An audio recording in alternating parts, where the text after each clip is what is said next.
Hello, and welcome back to the studio. Today, we are not just making a portrait. We are embarking on a deep exploration of line, contrast, and the power of ink. We're going to take a simple oval and transform it into a study of form. In this session, I begin by establishing the foundation, a portrait built from the simplest shape, an oval for the head. But before we dive into the ink, I want to share a little about my process. I originally intended to finish this piece using traditional pen and ink, but the journey of creation often involves experimentation. We will explore two distinct approaches today. First, we'll examine the fine, controlled quality of the fountain pen.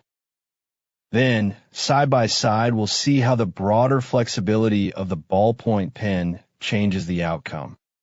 Finally, I'll show you a third version, offering a complete comparison of these different artistic perspectives. Let's begin by talking about why we draw. Before any ink touches the page, we must build a solid foundation.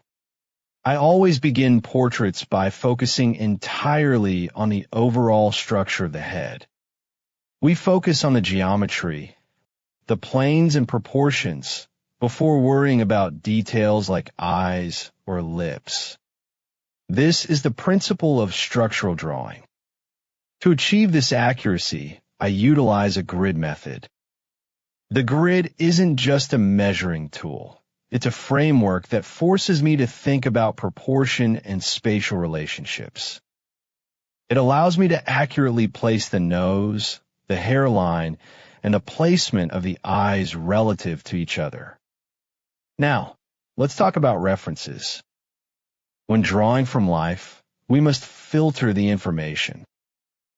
Instead of copying every detail, I simplify reference images down to essential tones and hatching guides. We are not copying a photograph. We are extracting the underlying light and shadow. I use sepia or simplified tonal values in my references because it forces me to focus less on distracting color information and more on the essential elements of light and shadow that define form. Now we move to the heart of the study, the choice of instrument. Pen and ink is unique because it operates on pure contrast. Unlike pencil, which allows for smooth, gradual gradients, ink demands that every line be deliberate and carries significant weight. This forces a shift in how we view shading. Let's compare our two primary tools. On the right, we have the fountain pen. The ink flows richly, creating lines that are consistently smooth and elegant. This demands a higher degree of control from the artist. Every stroke must be considered carefully, allowing for nuanced transitions in tone. Then we have the ballpoint pen. The ballpoint offers a different experience. It's more immediate and flexible. It feels almost like using a pencil, offering quick flexibility and ease of movement. However, this ease comes with a trade-off. With the ballpoint, it can be harder to gauge exactly when to stop shading.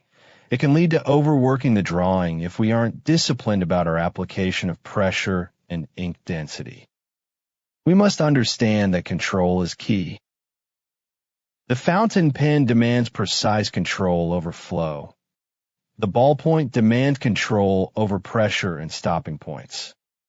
This difference teaches us that the tool influences the expression.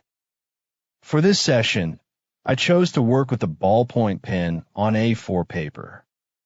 The larger scale provided a different dynamic. As we move from structure to form, the process becomes about finding that balance between defining the shape and allowing the ink itself to carry the emotion.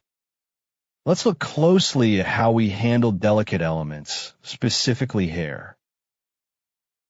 Hair is perhaps the most challenging part of drawing because it requires suggestion rather than absolute definition. With ink, you only need a few carefully placed lines to suggest lightness and direction. Too much heavy ink will instantly make the hair feel too solid and lifeless. This is where the contrast of pen and ink truly shines. The strong lines we create define the form through stark light and shadow. It's about embracing the clarity that ink provides, the sharp delineation between dark and light, which transforms a simple sketch into something more graphic and timeless. Now, for the final part of our study, I want to show you a complete comparison. We started with the initial grid sketch, we explored the nuanced flow of the fountain pen, and finally, notice how each version offers a different mood. The fluidity of a line versus the stark clarity of the contrast. When we view these drawings at a reduced scale, the details begin to blend together. The focus shifts from minute detail to the overall composition and the power of the line itself. This is why this style, reminiscent of classic illustrations or old newspaper artwork, holds such a timeless quality. It proves that simplicity, when executed with intention, can be profoundly expressive. Thank you so much for spending this time with me exploring the physics of drawing. I hope you enjoyed this journey into line and contrast. If you found this process inspiring, please leave a comment below. Don't forget to like and subscribe, and I will see you in the next session. Until then, happy drawing.